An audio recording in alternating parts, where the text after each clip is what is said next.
Welcome to Post Game on the Pitch, the 2020 edition. I'm Mazvita Maraire, Stephen Aggen to my right of Radio Cascadia, and John Marshall of Stoppage time. The Stoppage time. That's right. What you can count on is consistency in who we're reporting for, and everyone and anyone for John Marshall, which just shows the talent that you are. Thank you. All right, so the Sounders come away with a 2-1 win, and it was a down 1-0, an emphatic win. Jordan Morris comes on with the brace, didn't start, came on the second half. What is about this guy? What is going on with Jordan Morris, his ascension? What can you say about that? A lot of it's his hunger. Schmetzer was talking about before the game when he told Morris that he was going to start him on the bench. Jordan really wanted to play. He said, "No, coach, put me in. I want to go out there and play," and was angry that he wasn't getting to play at first. And Schmetzer said, he used that anger as, being a team player, a member of this team, turn that into, when I get my chance, I'm going to come in and make the most of it. And he did that too. He worked really hard. Definitely noticed a shift in the second half with him out there. The speed that he provides, especially on the wing, really opened the game up for Seattle, let them play a little wider. And he did really, really well. Gets both the goals, but set up a couple chances as well, and really just had an all-around fantastic game for Seattle to help them get the win today. What was it about this win, Stephen? And we have this discussion up there in the press box about the devastating loss the other night, Champions League. You're down 0-1 to start off the second half, and yet you're able to pull off a 2-1 win. What is it about this team, the depth, the resiliency you can address? Well, Seattle coming off of the 2019 championship and building this offseason, really adding to their roster. Only 4 or 5 additions, but all of them really significant. You knew that they're going to be a great squad in 2020 again, that they'll challenge at the top of the West. I thought that today was really a bonus, to be honest. With the Champions League loss on Thursday and only 3 days of rest coming in, Jordan Morris on 2.5 and only able to go the half of the game, right? Fire on a week's rest. Fire know that they're going to be watching a banner presentation at the start of the match. They know all their fans are watching their first game of the year.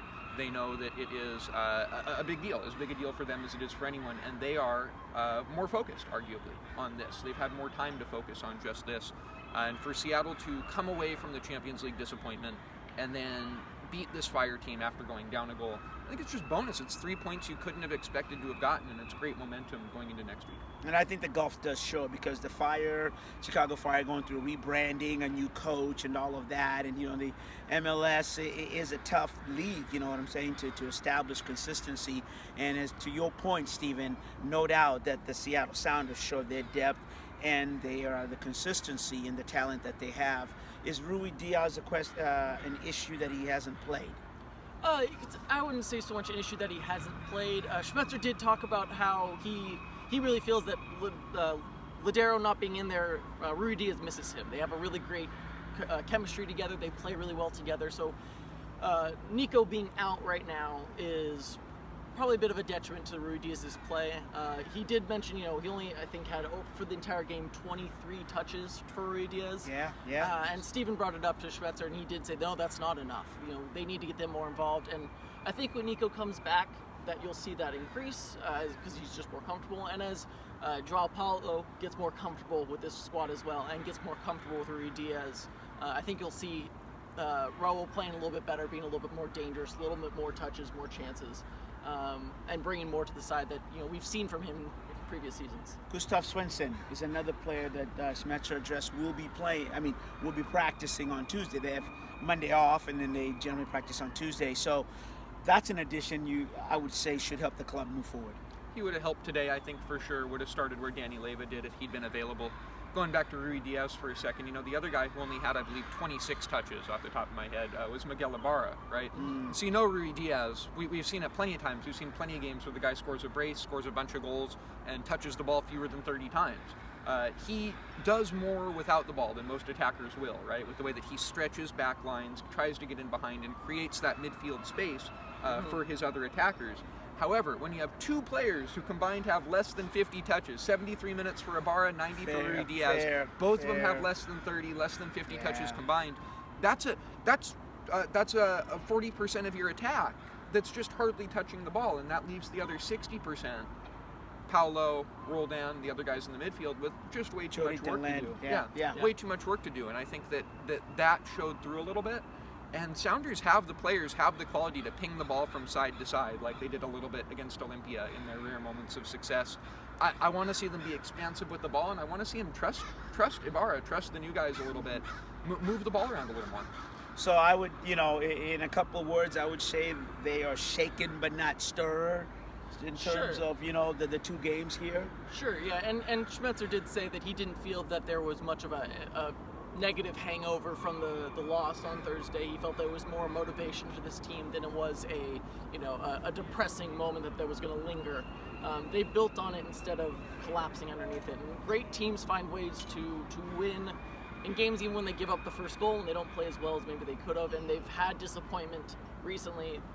Great teams are going to come out, play to the final whistle, and find ways to get results in games when they're struggling more than you'd expect from them. So I think today was a very good example of that, and how this team can find ways to win even when they're not at their best form.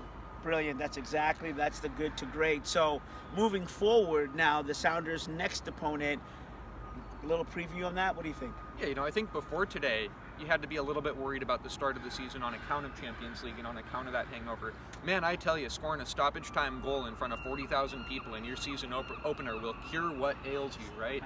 And going into next week, it kind of feels like a clean slate now, doesn't it? Didn't this just take the bad taste out of your mouth, out of their mouths, and you just feel that there's a clean slate, a fresh start for Seattle here in this league campaign. 3 points from a match already, and I think for the players maybe next week will feel like the start of the MLS campaign.